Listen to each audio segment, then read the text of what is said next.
আর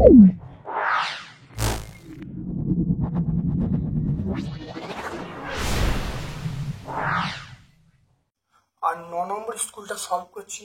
ভিডিওটা প্রথম দেখো, সাধারণ জলের থেকে লবণ জলের মিশ্রিত স্ফুটনাঙ্ক আমরা কি বলবো, আমরা বলবো বেশি হয়। মিথেন গ্যাসের দহনে, মিথেন গ্যাস দহন হলো অপশন বি বলবো তাপমুচি পরিবর্তন। তারপর দেখো, জলে অ্যামোনিয়াম ক্লোরাইড দ্রবীভূত হলে যে বিক্রিয়া ঘটে সেটা আমরা বলবো অপশন বি বলবো, সেটা তাপমুচি ভৌত পরিবর্তন, তাপমুচি ভৌত পরিবর্তন। তারপর দেখো, প্রকৃতিতে ঊর্ধ্বাকাশে ভূপৃষ্ঠ এবং ভূপৃষ্ঠের মধ্যে বৃহৎ পার্থক্য সৃষ্টি করে বজ্রপাত। 1 গ্রাম বিশ্বের উষ্ণতা 1 ডিগ্রি বৃদ্ধি করতে আমরা বলবো 1 ক্যালোরি তাপের প্রয়োজন। সূর্য থেকে তাপ আসে, সেটা হলো বিকিরণ পদ্ধতির মাধ্যমে। তারপর দেখো, গ্যালভানাইজেশন পদ্ধতিতে 10 তার প্রলেপ দেওয়া হয়। গলিত সোডিয়াম ক্লোরাইডে যে ধাতু নিষ্কাশিত হয় না, সেটা আমরা কি বলবো, যে ধাতু সোডিয়াম ক্লোরাইডে যৌগ থেকে যে ধাতুটির পাওয়া নিষ্কাশন করা সম্ভব, এটা সম্ভব নয় না, সম্ভব, ঠিক আছে। সেজন্য এটা যদি সম্ভব করে নিই, তাহলে গলিত সোডিয়াম ক্লোরাইড যে ধাতু পাওয়া যায়, এটা সম্ভব নয়, সম্ভব যদি হয় তাহলে অ্যান্সার করবো, আমরা বলবো সোডিয়াম বলবো, আমরা অ্যান্সার করবো সোডিয়াম। তাহলে গলিত সোডিয়াম ক্লোরাইড থেকে যে ধাতুটি নিষ্কাশন করা সম্ভব, সেটা সোডিয়াম বলবো। তারপর চলে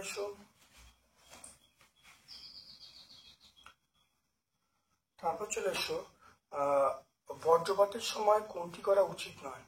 বজ্রপাতের সময় আমরা বলবো খোলা বারান্দায় থাকা একদম উচিত নয়। তাহলে কোনটি বেশি পরিমাণ আয়ন উৎপন্ন করবে, বেশি করে আয়ন উৎপন্ন করবে, সেটা হলো আমরা কোন জলীয় দ্রবণে সহজে আয়ন উৎপন্ন করবে, H3PO4, এটা হলো অনেক বেশি আয়ন উৎপন্ন করতে পারবে। 2-এর 1-এরটা, তরল থেকে কঠিনে পরিণত হলে পিতলের আয়তন কি হয়, পিতলের আয়তন বেড়ে যায়, আমরা বলবো বেড়ে যায়। তারপরে উষ্ণতা বাড়ালে অণুগুলোর গতিবেগ বৃদ্ধি পায়, উষ্ণতা বাড়ালে অণুদের গতিবেগ বাড়ে, রাসায়নিক বিক্রিয়া দ্রুত হয়, এটা গতিবেগ বলবো। ব্যাটারি ধনাত্মক প্রান্তের সঙ্গে তড়িৎদ্বার, ব্যাটারি ধনাত্মক প্রান্তের সঙ্গে আমরা বলবো অ্যানোড বলবো, অ্যানোড হলো ধনাত্মক প্রান্তের সঙ্গে যুক্ত। সত্য মিথ্যা বলতে বলছে, পরিবহন প্রক্রিয়ায় তাপ সঞ্চালনের সময় মাধ্যমের কণাগুলো স্থানচ্যুতি ঘটে না। পরিবহন পদ্ধতিতে মাধ্যমের কণাগুলো স্থানচ্যুতি ঘটে না, পরিচালনে ঘটে, এটা সত্য। দ্রাবক দ্রব্য সর্বদা অন্যকে বিজারিত করে নিজে জারিত হয়, এটা আমরা মিথ্যা বলবো। বজ্রপাতের সময় উঁচু গাছের নিচে থাকা উচিত, এটা একদম উচিত না, এটাও মিথ্যা হলো। তারপরে চলে এসো ফিউজ তারের বৈশিষ্ট্য। ফিউজ তারের বৈশিষ্ট্য 1 নম্বর হলো তারের গলনাঙ্ক কম হবে, রোধ বেশি হবে। দেখো, মোর্চের সংকেত কি, মোর্চের সংকেত হলো Fe2O3, NH2O, এনটা পরিবর্তনশীল। সোনার প্রলেপ দিতে হলে তড়িৎ বিশ্লেষক কি ব্যবহার করবে, সোনার প্রলেপ দিতে তড়িৎ বিশ্লেষক আমরা ব্যবহার করবো পটাশিয়াম অরোসায়ানেট, দেখতে পাচ্ছ, পটাশিয়াম অরোসায়ানেট ব্যবহার করবো। তারপর দেখো, লিন তাপ কাকে বলে, দেখে নাও লিন তাপ কাকে বলে।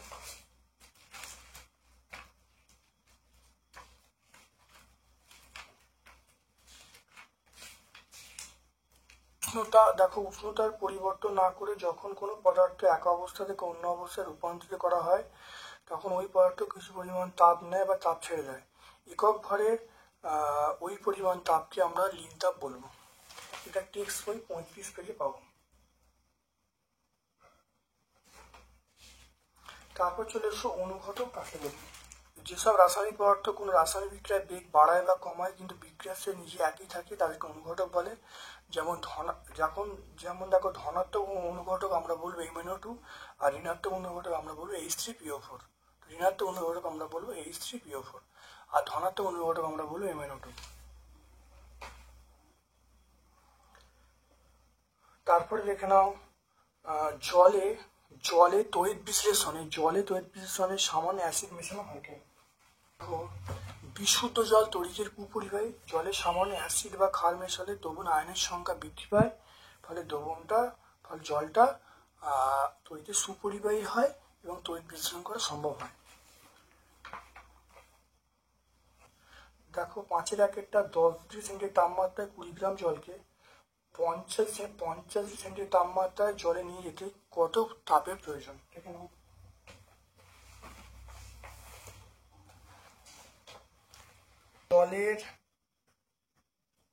জলের ভর m সমান আমরা পেয়ে গেলাম 20 গ্রাম। জলের আপেক্ষিক তাপ এর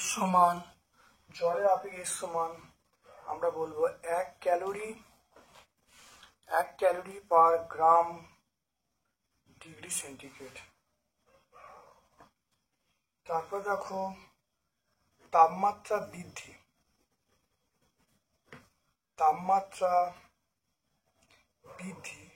কি সমান আমরা বলবো 50 থেকে 10, তাহলে 50 থেকে 10 ডিগ্রি সেন্টিগ্রেড, এটা হবে 40 ডিগ্রি সেন্টিগ্রেড। আমরা জানি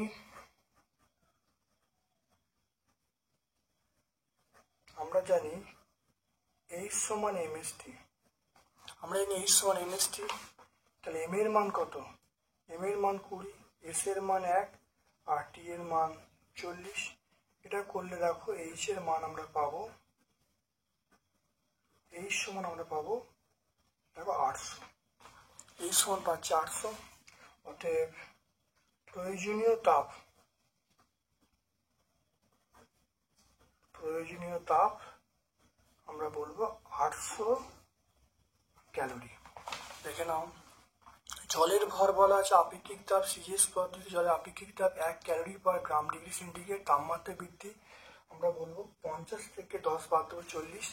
H সমান mst, দেখো মান বসালাম 40, s এর মান 1, দেখো m এর মান 20, s এর মান 1, t এর মান এটা 40, বসালে 800 পেয়ে গেলাম। তাহলে প্রয়োজনীয় তাপ পেয়ে গেলাম 800 ক্যালোরি।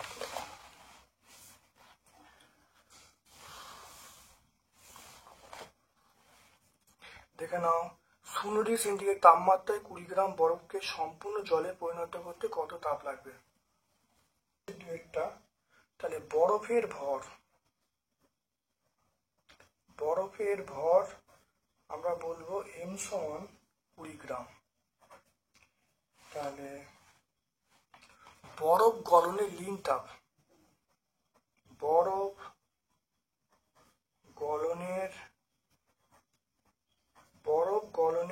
তাপ L সমান আমরা বলবো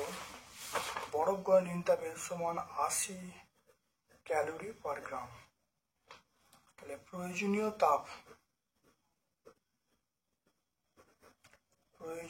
তাপ আমরা বলবো Q সমান ml। প্রয়োজনীয় তাপ বলতে বরফটা গলবে মানে 0 ডিগ্রি সেন্টিগ্রেড তাপমাত্রার বরফ থেকে তৈরি হবে 0 ডিগ্রি সেন্টিগ্রেড তাপমাত্রার জলে তৈরি হবে। তাহলে এখানে যে প্রয়োজনীয় তাপ লাগবে 0 ডিগ্রি তাপমাত্রার বরফ 0 তাপমাত্রা জলে পরিণত যে তাপ লাগবে ml। তাহলে m এর মান 20, l এর মান 80, এটা গুণ করলে 20 × 80 গুণ করলে আমরা বলবো 1600 ক্যালোরি। তাহলে আমরা অ্যান্সার পাবো 1600 ক্যালোরি। দেখে নাও।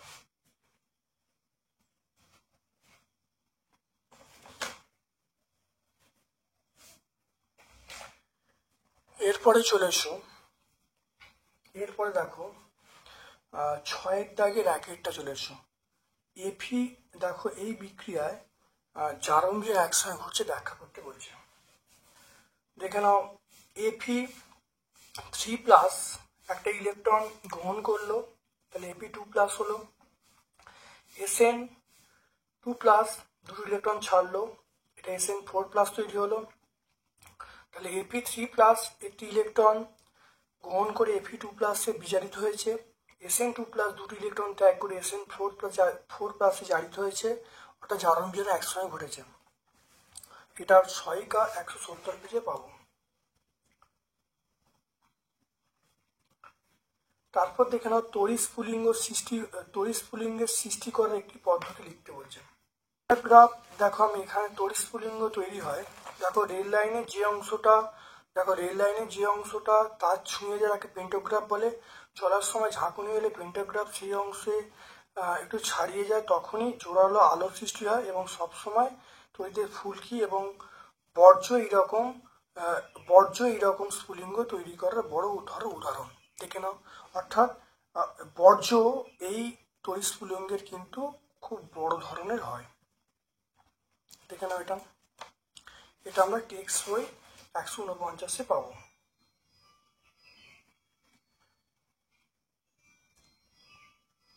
হাইড্রোজেন পারঅক্সাইডে MnO2 গুঁড়ো যোগ করলে MnO2 বড় টুকরো না করে ক্ষুদ্র ক্ষুদ্র টুকরো দিলে তাড়াতাড়ি অক্সিজেন বেরোয় কেন, দেখে নাও। যত গুঁড়ো করলে অনুঘটক ক্ষেত্রফল বাড়ে এবং কার্যকারিতা বৃদ্ধি পায়। তাহলে আমরা বলবো গুঁড়ো করলে অনুঘটকের ক্ষেত্রফল বাড়লে তাহলে কার্যকারিতা বাড়ে। সেই জন্য দেখে নাও হাইড্রোজেন পারঅক্সাইড MnO2 গুঁড়ো দেওয়ার ফলে পরীক্ষাগারে সেখানে MnO2 ডেলা বা সমান ভরের গুঁড়ো টুকরো কোনটা দিলে তাড়াতাড়ি বুদবুদ বেরোবে, তাহলে আমরা বলবো সূক্ষ্ম গুঁড়ো দিলে তাড়াতাড়ি বেরোবে। কারণ গুঁড়ো করলে অনুঘটক ক্ষেত্রফল বৃদ্ধি পায় এবং অনুঘটক তাড়াতাড়ি কাজ করে। এটা আমরা টেক্সট বই 89 পাবো। MnO2 তড়িৎ বিশ্লেষণে ক্যাথোড ও অ্যানোডের বিক্রিয়া লিখতে বলছি।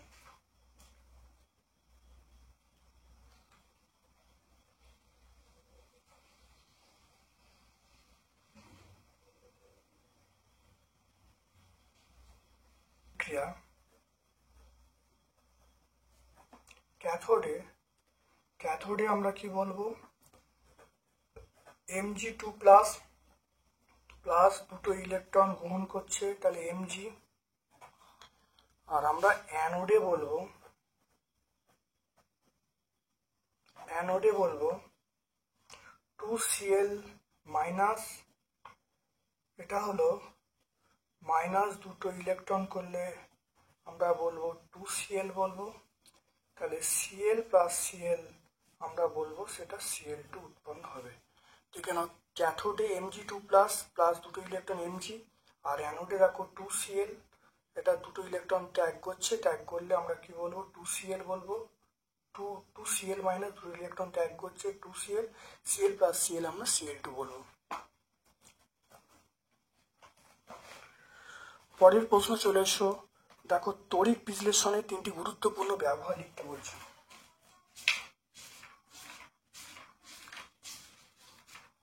দেখে নাও, একটা হলো ধাতুর পরিশোধনে, একটা ধাতু নিষ্কাশনে, 2 নম্বর ধাতুর পরিশোধনে, 3 নম্বর তড়িৎ লেপনে আমরা ব্যবহার করি। এরপর আমরা লাইফ সায়েন্সের প্রশ্নে চলে আসছি। দেখে নাও, প্রদত্ত কোনটি রবি ফসল উদাহরণ, রবি ফসল আমরা সর্ষে বলবো।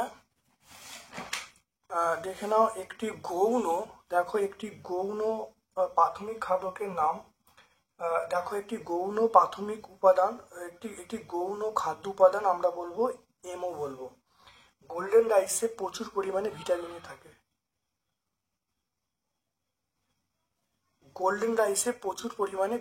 থাকে।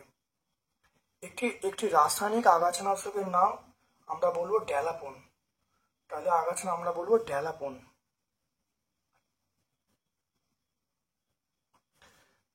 এইডস রোগের জন্য দায়ী ভাইরাসের পুরো অর্থ কি, এটা আমরা HIV বলবো। টেক্সট বই 160 পেজে পেয়ে যাব। এই হলো হিউম্যান ইমিউনো ডিফিসিয়েন্সি ভাইরাস, দেখতে পাচ্ছ।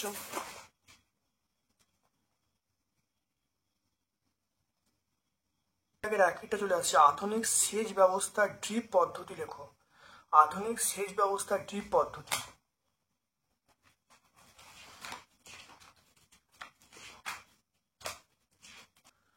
আধুনিক সেচ ব্যবস্থা ড্রিপ পদ্ধতি সেটা আমরা বলবো, তাহলে আধুনিক সেচ ব্যবস্থা ড্রিপ পদ্ধতি লেখো। সেটা আমরা দেখো অর্থাৎ পাইপের সাহায্যে উদ্ভিদের মূলের ঠিক কাছে ফোঁটা ফোঁটা করে জল দেওয়ার ব্যবস্থা, এটা আধুনিক ড্রিপ পদ্ধতি। দেখো এরপর চলে এসো আমের জন্য কেমন মাটির প্রয়োজন।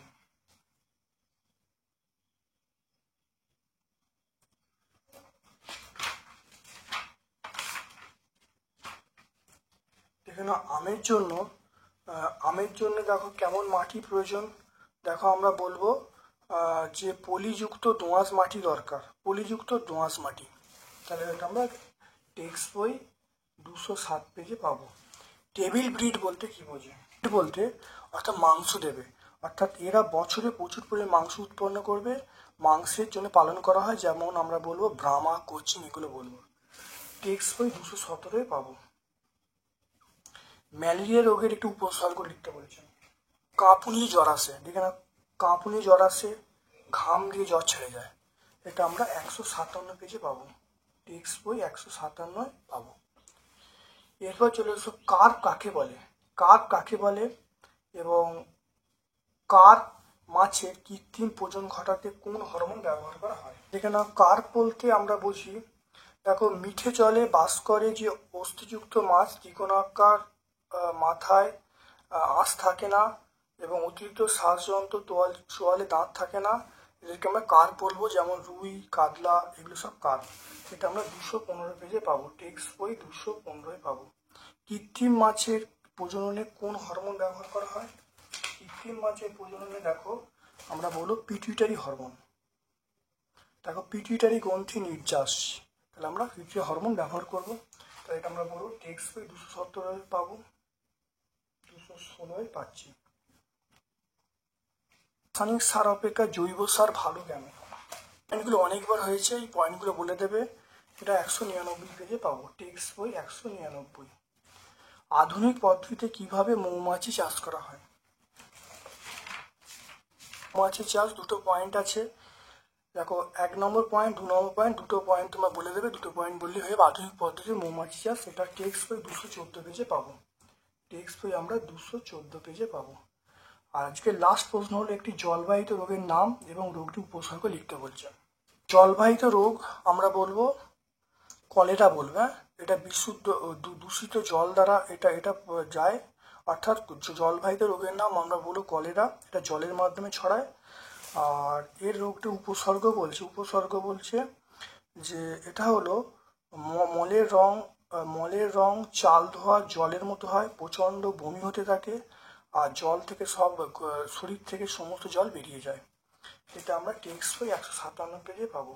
টেক্সট বই 157। আজকে আমরা 9 নম্বর স্কুলটা সম্পূর্ণ সলভ করলাম।